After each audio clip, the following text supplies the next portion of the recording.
Indo British advanced pain clinic నొప్పి మాయం surgery దూరం ఫర్ అపాయింట్మెంట్స్ 9155515563.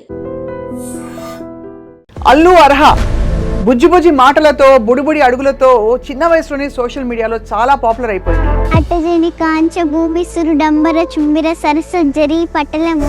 తెలుగు అంటే అల్లు అర్జున్కి ఇష్టం, పుష్ప 2కి ఇష్టం, అలాగే ఇప్పుడు అల్లు అర్హకు కూడా ఇష్టం, మా అందరికి కూడా ఇష్టం. అట్టజని కాంతి భూమిసురుడు అంబార చుంబి శరసరజ్జరి పటల ముహుర్లుపుడు అభంగ తరంగ నిస్పన స్ఫుట నటనానురూప పరిపుల్ల కలాప కలాపి జాలము తేను ఘటక చరిత్ర కల కంపిత సాలము సీత శైలము. ఆ బుక్ కూడా తెచ్చేసాం, మను చరిత్ర. తెలుగు తప్ప వేరే రాదు, అది అసలు ఇంకొక భాష మాట్లాడదు అమ్మాయి. ఇవాళ మనం సోకాల్డ్ హీరోలు ఎవరైతే చాలా మందికి తెలుగు రాదు, కానీ తల్లిదండ్రులు ఇక్కడ చాలా మెచ్చుకోవాలి సార్. నా కవితావధూటి వదనంపు నెగాదిగా చూసి రూపురేఖాకమనీయ వైఖరులు కాంచి బళి బళి అన్నవారే నీది ఏ కులమన్న ప్రశ్న వెలయించి తెలుగు భాష చక్కగా మాట్లాడితే ఆరోగ్యంగా ఉంటాం, అంతే.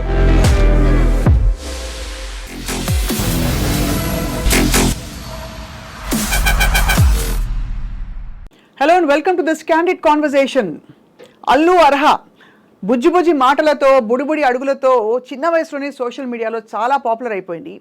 ఈ మధ్యకాలంలో నందమూరి బాలకృష్ణ గారి అన్స్టాపబుల్ షో సాక్షిగా తను చెప్పిన తెలుగు పద్యం అందరినీ తీవ్రంగా అసలు అలరించడమే కాకుండా వాళ్ళ పిల్లలకి తెలుగు నేర్పించట్లేదనే ఒక చిన్న భావన కూడా కలిగించింది చాలామంది తల్లిదండ్రులకి. ఇవాళ మనం ఈ తెలుగు పద్యం అల్లు అర్హ పెంపకంలో తెలుగుతనం గురించి కూడా మాట్లాడదాం. వీ హ్యావ్ విత్ అస్ ఐఏఎస్కి సార్ అనే మనందరూ చెప్పుకునే కోచ్ అండ్ అలాగే అనేక అంశాలపై ఒక వక్తగా మోటివేషనల్ స్పీకర్గా మనకి సుపరిచితులు ఆకేళ్ల రాఘవేంద్ర గారు. నమస్కారం సార్. నమస్తే అండి. రైట్, తెలుగు అంటే మీకు ఇష్టం, తెలుగు అంటే అల్లు అర్జున్కి ఇష్టం, పుష్ప 2కి ఇష్టం, అలాగే ఇప్పుడు అల్లు అర్హకు కూడా ఇష్టం, మా అందరికి కూడా ఇష్టం. ఏమంటారు సార్, చూసారా ఆ సన్నివేశం? చూశానండి. యాక్చువల్గా తెలుగు సాహిత్యంలోనే అతి గొప్ప పద్యాల్లో గొప్ప పద్యం ఆ అమ్మాయి. మరి ఆ అమ్మాయి ఏజ్ ఎంత ఉంటుందో, మరి 5-6 ఏళ్ళు ఉంటుందా, మరి మీరే చెప్పాలి. కొంచెం అటుగా ఉన్నా 7-8 ఉన్నా కూడా ఆ చిన్న వయసులో ఇక్కడ ఏంటంటే ఒక 3-4 యాంగిల్స్ ఉంటాయి ఇందులో. ఒకటి ఏంటంటే చాలా మిడిల్ క్లాసుల్లోనే తెలుగుని మర్చిపోయే ఒకనొక జనరేషన్కి వచ్చాం మనం. I repeat that word, middle క్లాస్లోనే, మధ్యతరగతి జీవుల్లోనే చాలామంది సినిమా హీరోలకి ఇవాళ మనం సోకాల్డ్ హీరోలు ఎవరైతే చాలామందికి తెలుగు రాదు. అవును, రాదు అనే విషయాన్ని, లేదా పాత తరాల్లో ఇవాళకి ఉన్న కొంతమంది హీరోయిన్లకి నేను మాట్లాడుతుంది, తెలుగు నేలలో పుట్టి తెలుగు సినిమాలు చేసేవారు. అవును, ప్రత్యక్షంగా నేను ఏదైనా తెలుగులో రాసితే కనుక నాకు తెలుగు చదవడం రాదండి, కాస్త మీరు చదివి వినిపిస్తారా అన్న వాళ్ళని కూడా చూశాను నేను. అవును, తెలుగు పుస్తకాలు ఏమైనా వాళ్ళకి ఇద్దామా అంటే కనుక సార్ తెలుగు చదవడం రాదు కదా నాకు అన్న వాళ్ళని చూసాం. వాళ్ళని డీగ్రేడ్ చేయడం మన ఉద్దేశం కాదు. అంతే అంతే అంతే. కానీ తెలుగు వాళ్ళయ్యుండి తెలుగు పదాలని, తెలుగు భాషని, తెలుగు సాహిత్యాన్ని, తెలుగు సినిమా పాటల్లోంచైనా కనీసం సాహిత్యాన్ని నేర్చుకోవచ్చు. మీకు బృందావనమది అందరిది గోవిందుడు అందరి వాడే అనే పాటలో నేను పాడితే బాగుండదు, కానీ పైగా మిమ్మల్ని ముందెట్టుకుని అందులో ఉల్లము జల్లున పొంగేనటే అనే పదం వస్తుంది. ఉల్లము అంటే మనసు అని అర్థం. అంటే ఒక తెలుగు సినిమా పాటని కనుక మనం జాగ్రత్తగా వింటే, అది ఇవాళవైనా సరే, లేటెస్ట్ పాటలైనా సరే, అందులోంచి ఏదో కొత్త తెలుగు అర్థాన్ని నేర్చుకోవచ్చు. అవును, అలాంటిది ఒక బుజ్జి పాప ఇందాక మీరు ఇంట్రడక్షన్ చెప్పినట్టుగా అందులో ఒక సెలబ్రిటీ పిల్లలు కనుక, సెలబ్రిటీల ఇళ్లల్లోంచి కనుక తెలుగు భాషను, సాహిత్యాన్ని కనుక నేర్చుకుంటే అది రోల్ మోడల్ అవుతుంది. అది ఇంకొక కుటుంబంలోనూ, ఇంకొక చోటనో, ఇంకొక స్కూళ్ళల్లోనూ తెలుగుకు సంబంధించి వెళ్తుంది. యాక్చువల్గా ఆమె పాడిన ఆ పద్యం అట్టజని కాంచె భూమిసురుడు అంబార చుంబి శరసరజ్జరి పటల ముహుర్లుపుడు అభంగ తరంగ నిస్పన స్ఫుట నటనానురూప పరిపుల్ల కలాప కలాపి జాలమున్ కట్టక చరత్కరేణు కరకంపిత సాలము సీతశైలమున్ అనేది. అది యాక్చువల్గా సరదాగా ఆ బుక్ కూడా తెచ్చేసాం, మను చరిత్ర. తెలుగు సాహిత్యంలో అత్యంత గొప్ప మహిమాన్వితమైన ప్రబంధం అనే ప్రక్రియను అందించిన అల్లసాని పెద్దననే ఆంధ్ర కవితాపితామహుడు ఆయన రాసిన వరూధిని ప్రవరాఖ్యుల ఘట్టంలో ఈ మను చరిత్రలో 2వ ఆశ్వాసంలో మొదటి పద్యాల్లో వస్తుంది. ఆ పద్యం వివరణ అనేదే పెద్ద ఉపన్యాసం అవుతుంది యాక్చువల్గా. అందుకని తెలుగు పద్యాలు, తెలుగు భాష, తెలుగు సాహిత్యము పైనుంచి కింద దాకా, కింద నుంచి పై దాకా, ఇళ్లల్లోనూ స్కూళ్ళల్లోనూ మనసు గోళ్లల్లోనూ అంతే ఉండాలి. అలాంటిది మీరు అన్నట్టుగా అది పదాలు పలకడమే కష్టంగా ఉన్న ఆ వయస్సులో నిజానికి మనకి శాకుంతలం సినిమా షూటింగ్ అప్పుడు ఈ బుజ్జితల్లి నటించిన సన్నివేశాలు ఉన్నాయి కదా, అందులో అప్పుడు చెప్పారు, షూటింగ్ సభ్యులందరూ చెప్పారు, అసలు ఇంత తెలుగు తప్ప వేరే రాదు, అది అసలు ఇంకొక భాష మాట్లాడదు ఆ అమ్మాయి అని. అది ఖచ్చితంగా పెంపకంలో గ్రేట్, నిజంగా గ్రేట్. అది ఇంకోటి ఏంటనండి, మామూలుగా ఒక సెలబ్రిటీల ఇళ్ళు వాళ్ళ యొక్క ఆలోచనలు, అలవాట్లు, ప్రవర్తనలు మన సమాజంలోని ఒక సెట్ ఆఫ్ పీపుల్ని ఇన్ఫ్లుయెన్స్ చేస్తాం. అవును, ఇన్ఫ్లుయెన్స్ ఇప్పుడు కూడా 2 రకాలుగా ఉంటుందండి సైకాలజీ ప్రకారం చూస్తే. ఒకటి ఏంటంటే అన్ఆర్గనైజ్డ్ బిహేవియర్ ఇన్ఫ్లుయెన్స్. అంటే అన్ఆర్గనైజ్డ్ బిహేవియర్ అర్థం ఏంటంటే, ఒక హీరో కనుక ఇలాగ రెక్లెస్గా నడుచుకుంటూ వెళ్తున్నాడు అనుకోండి ఏదైనా సభలో, అది ఇన్ఫ్లుయెన్స్ అవుతుంది. జుట్టుని కనుక ఏదో చిందరవందరగా పెట్టుకుని, గడ్డని చిందరవందర పెట్టుకుని, ఫ్యాంట్ సగం చింపేసుకుని, సగం ఫ్యాంట్ ఏమో పైకి సగం ఫ్యాంట్ కిందకి, ఇట్లా అన్ఆర్గనైజ్డ్ బిహేవియర్ ఉన్నప్పుడేమో ఇన్ఫ్లుయెన్స్ ఉంటుంది. అవును, అలా కాకుండా ఆర్గనైజ్డ్ బిహేవియర్ ఇన్ఫ్లుయెన్స్ ఉంటుంది. అంటే ఎవరైనా ఒక హీరో కనుక ఒక బ్లడ్ బ్యాంక్ పెట్టో, ఐ బ్యాంక్ పెట్టో, లేకపోతే కనుక ఏదైనా ఒక అనాథాశ్రమానికి వెళ్ళో, వృద్ధాశ్రమానికి వెళ్ళో, లేదా ఇప్పుడు మనం మాట్లాడుతున్నట్టుగా ఒక హీరో యొక్క ఇంట్లో ఉన్న బుజ్జి పాపకి తెలుగు భాషను నేర్పితే అది ఎక్కడో శ్రీకాకుళంలోనూ, శ్రీశైలంలోనూ, లేకపోతే కనుక కరీంనగర్లోనూ, కాకినాడలో ఉన్న ఒక కుటుంబంలోకి ఇన్ఫ్లుయెన్స్ అవుతుంది.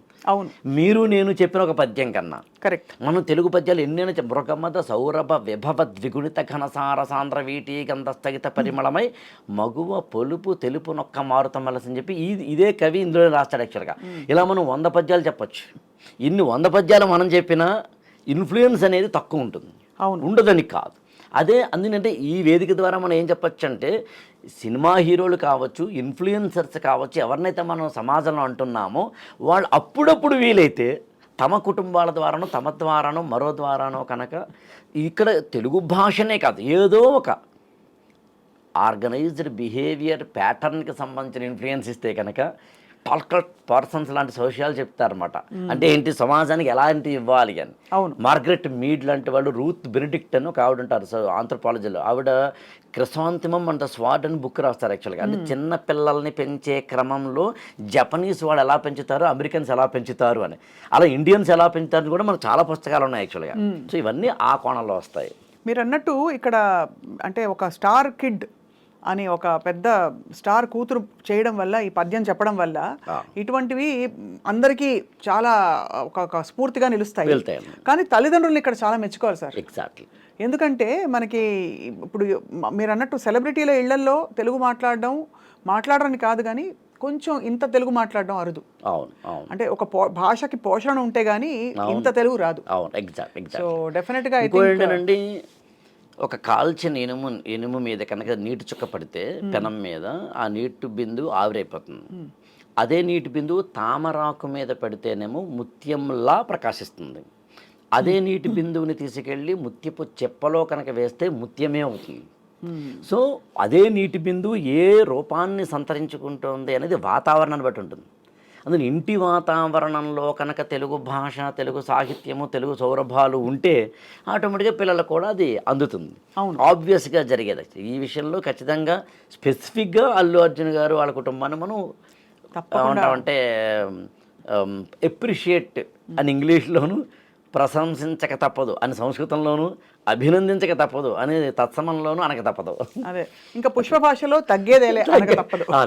ఈ యాక్చువల్గా ఏంటంటే ఈ సినిమాలకు సంబంధించింది ఏంటంటే, సినిమా అనేది జనరంజక మాధ్యమం.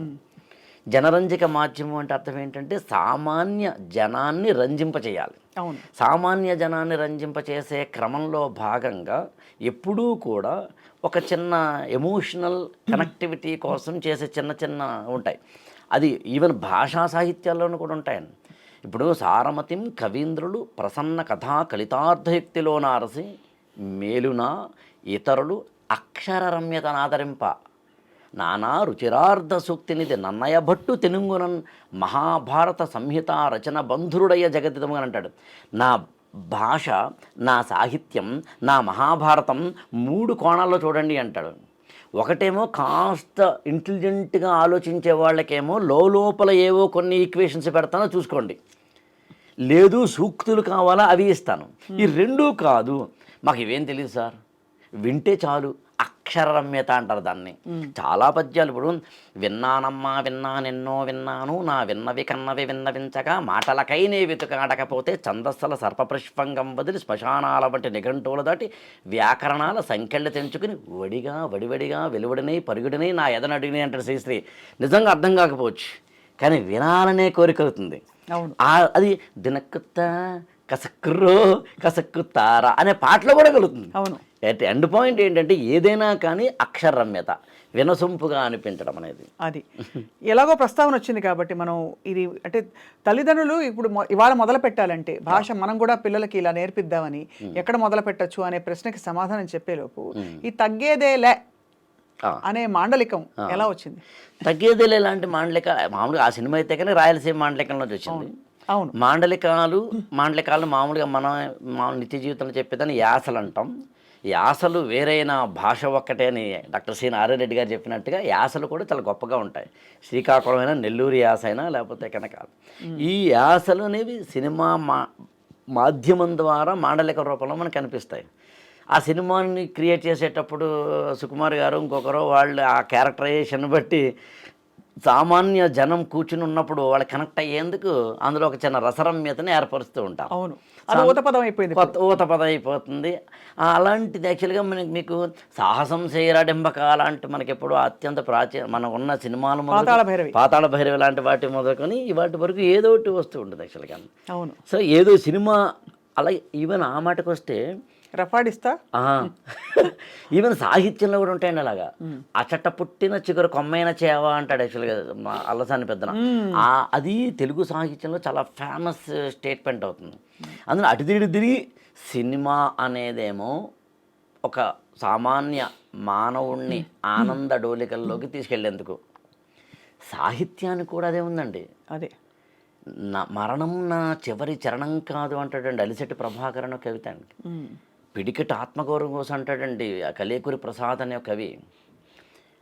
చిక్కిన కాసు చేతనివి చెందు నోరు లేని అమాయకుడు ఎల్ల కష్టములు బొక్కెడు బువ్వతో తీర్చుకుని క్షుధానల దగ్ధమూర్తి నల్దిక్కులు కలుగు లోకమున తిక్కరివున అరుంధతి సుతుండొక్కడు జన్మమెత్తి భరతోర్వకం కడగొట్టు బిడ్డడై అంటాడండి జాషువా. నా కవితావధూటి వదనంబు నెగాదిగా చూసి రూపురేఖా కమనీయ వైఖరులు కాంచి బళీ అన్నవారే నీది ఏ కులమన్న ప్రశ్న వెలయించి చివానున లేచిపోవచ్చో బాకున గురుమినట్లయ్య పార్థివచంద్ర వచింపసిగ్గనంటాడండి జాషువా. నా కవిత్వం బాగుంది అన్నవాళ్లే ఏది నీ కులం అని అడిగి నేను దళిత కులస్తున్ననేసరికి నన్ను దింపేశారు ఆ బండిలోంచి, బాకుతో అది కొట్టేసినట్టు అయిపోయింది, చంపేసినట్టు అయిపోయింది అని బాధపడతాడు. కవిత్వానికి అంతటి, పద్యానికి అంతటి భావాన్ని చెప్పగలిగిన సామర్థ్యం ఉందండి. అవును, శక్తి ఉంది. అది చిన్నపిల్లలు కనుక నేర్పితే వెళ్ళామనుకోండి అంతకంటే ఇంకోటి కూడా ఉంది. బ్రాండ్ అంబాసిడర్స్ అని మనం పెద్దగా అనుకుంటాము, వీళ్ళు యాక్చువల్గా నా దృష్టిలోనండి ఇన్ఫ్లుయెన్సర్స్ అంటే సమాజంలో ఒక పాజిటివ్ కోణాన్ని, అది సంస్కృతి అంటారా, సంప్రదాయం అంటారా, మరొకటి అంటారా కాదండి, ఒక విలువ, ఒక డిగ్నిటీ అని ఒక పదం ఉంటుందండి. డిగ్నిటీ అంటే ఏంటి అన్నదానికి నేను 8th క్లాస్లో ఉన్నప్పుడు మా టీచర్ని అడిగాను, హోందాతనం అంటే ఏంటి? ఏం లేదురా, ఒక సభ జరుగుతోంది అనుకుందాం, ఒక వక్త మాట్లాడుతున్నాడు అనుకుందాం, మిగతా కూర్చున్న వాళ్ళు విన్నా వినకపోయినా విన్నట్టే నాకనేసి నటించడమో, లేదా పక్కవాడిని కెలక్కుండాను అటు ఇటు తిరగకుండాను ఉండడమో చేస్తే అదే పెద్ద హోందాతనం. సెల్ ఫోన్ ఆఫ్ చేసుకుని కూర్చోవడంలాగా. అంతే అంతే. ఈ డిగ్నిటీ అనేది, హోందాతనం అనేది సమాజానికి మనం ఎలా ఇస్తున్నాం అన్నది పాయింట్. గొప్పగా ఐ థింక్ చాలా గొప్పగా చెప్పారు రాఘవేంద్ర గారు. ఇక్కడ ఒక క్వశ్చన్ చెప్పాలి మీకు. మనం ఇంగ్లీష్లో ఆల్ఫాబెట్ ఉంటాయి 26, తెలుగులో కూడా ఆల నుండి వర్ణమాలంటాం, అక్షరాల నుండి 56 ఉంటాయి. ఒక్కొక్క అక్షరాన్ని పలికేటప్పుడు మన నాలుక ఒక్కొక్క విధంగా తిరుగుతుందండి. నాలుక మాత్రమే కాదు, నాభి నుంచి అన్ని అక్షరాలని పలికేటప్పుడు మనం మనం యొక్క శ్వాసని అనండి, గాలిని అనండి తీసుకుంటూ ఉంటాం, వదులుతూ ఉంటాం. కాక గగ ఞ ఒకలా పలుకుతాం. దాన్ని కంఠ్యాలు అంటారండి. కంఠాన్ని ఓపెన్ చేస్తే కానీ పలకలేం. చ జజాయిని దవ తాళు సహాయంతో పలుకుతామండి. పప పభ మ వాటిని పెదవిని ఓష్టము అంటారు కాబట్టి పెదవుల కలయికతో కలుపుతాం కాబట్టి దాన్ని ఓష్ట్యాలు అన్నారండి. ఈ దంత్యాలు, తాళవ్యాలు, ఓష్ట్యాలు, కంఠ్యాలు, మూర్ధన్యాలు ఉంటాయి. టాట డాఢ ఆణ నాలుకని పైకి తన్ని కింద తీసుకొస్తామండి. అంగుడి అంటాం. మీకు ఎప్పుడన్నా యోగాకి సంబంధించి కానీ తంత్ర యోగానికి సంబంధించి కానీ ఎవరైనా పెద్దవాడు ఉంటే వాళ్ళు ముద్రలు అని చెప్తారండి. అందులో కొన్ని భ్రామరీ ముద్ర అనే కొన్ని ముద్రలు ఉంటాయి. ఆ ముద్రలో ఒక ముద్ర నాలుకని మడత పెట్టి పైకి తనడం అండి. క్రియాయోగంలో అదే చేస్తారండి. అలా చేయడం ద్వారా మన నాడులు 72,000 నాడులు ఏవైతే అవి యాక్టివేట్ అవుతాయండి. నా నాడుల తీగలపై సాగిన నాదబ్రహ్మపు పరిచంవరంలో అంటాడు శ్రీశ్రీ. అందుకే మహాప్రస్థానంలో కవిత ఓ కవిత అనే దాంట్లో అన్నమాట. సో అట్లా మనం ఇంగ్లీష్ అక్షరాలు పలికేటప్పుడు ABCDEF ఏవైతే ఉంటాయో వాటిల్లో ఈ కంఠ్యాలు, మూర్ధన్యాలు, తాళవ్యాలు ఇప్పుడు ఏవైతే మనం పదాలు వాడుతున్నామో అంటే కంఠాన్ని ఓపెన్ చేసిన కక్క గగ్గ ఇన్య కావచ్చు, దవడను ఇలా పట్టు వదులుతున్న చాచా జజ్జ ఇణి కావచ్చు, నాలికను పైకి తన్నుతున్న టాటా డాఢాణ అనే మూర్ధన్యాలు కావచ్చు, తాత దాధ అనే 4 అక్షరాలు పలికినప్పుడు తాని నాలుకని పైన దంతాలని తన్ని తెస్తాం. తా తా దా దా అన్నప్పుడు నాలుకని దంతాన్ని తగులుతాం కాబట్టి దంత్యాలు అన్నారు వాటిని. నకారం పలికేటప్పుడు నాన్న నాన్న అని పలికేటప్పుడు నాలుకని దంత మూలాన్ని తగులుతాం. దంతాన్ని కాకుండా దంత నా తాత దాదా నాను మూలాన్ని పలుకుతున్నాం కాబట్టి దాన్ని దంతమూలీయం అన్నారు. అందుకనే 56 అక్షరాలు ఏవైతే తెలుగులో ఉన్నాయో అవన్నీ మనం సంస్కృతంలోంచి తెలుగులోకి వచ్చిన పదజాలం అంటారా. ఆ దుష్యంతుడు అనంత సత్వుడు సమస్త ఆశాంత మాతంగ మర్యాదాలంకృతమైన భూవలయు ఆత్మాయత్తమే ఉండగా ఆదిత్యాంశు సమీర దుర్గమ బహుగ్రారణ్య దేశాలతో ఆది క్షత్ర చరిత్ర నేలే అజితుండే బాహువీర్యం మనం అనేదాన్ని మనం చదివితే మనకి తెలియకుండానే నాడులన్నీ కూడా అంటే ఉచ్ఛ్వాస నిశ్వాసాల వాయులీనాలు అని చెప్పి ఎలా అయితే వేటూరు గారు అన్నారో అలా మనకి తెలియకుండానే మనం ఎక్సర్సైజ్ చేసినట్లు లెక్క. అంటే సింపుల్గా చెప్పాలంటే తెలుగు భాష చక్కగా మాట్లాడితే ఆరోగ్యంగా ఉంటాం. అంతే అంతే. ఇంక సింపుల్గా చెప్పాలి అంటే మా కథం తొక్కే తురంగాలో, మదం పట్టిన మాతంగాలో, విషం కక్కే భుజంగాలో, కవిని పాటల వలయ విచల విహంగాలో, విలయసాగర తురంగాలో, యుద్ధగుంజన్ మృదంగాలో, కవిని పాటలు అని చెప్పి శ్రీశ్రీ చివరిలో ఏమంటే నీ గణన్మంగళ కళకాహళహళాహళిలో కరిగిపోతున్నాయి, కలిసిపోతున్నాయి, కనరాకనే కదిలిపోతున్నాయి అంటాడు. అందులో మీరు చెప్పినట్టుగా తెలుగు పద్యాలు, తెలుగు పాటలు, తెలుగు కవిత్వం, తెలుగు గేయాలు, జానపదమైనా సరే అంతే ఏదైనా సరే చదివితే వింటే ఆరోగ్యం బాగుంటుంది, మనకి సమాజం కూడా బాగుంటుంది. చాలా గొప్పగా మరొకసారి స్ఫూర్తిదాయకమైన విషయంపై మరింత స్ఫూర్తిని వెదజల్లారు మీరు. ధన్యవాదాలు రాఘవేంద్ర గారు. Thank you so much.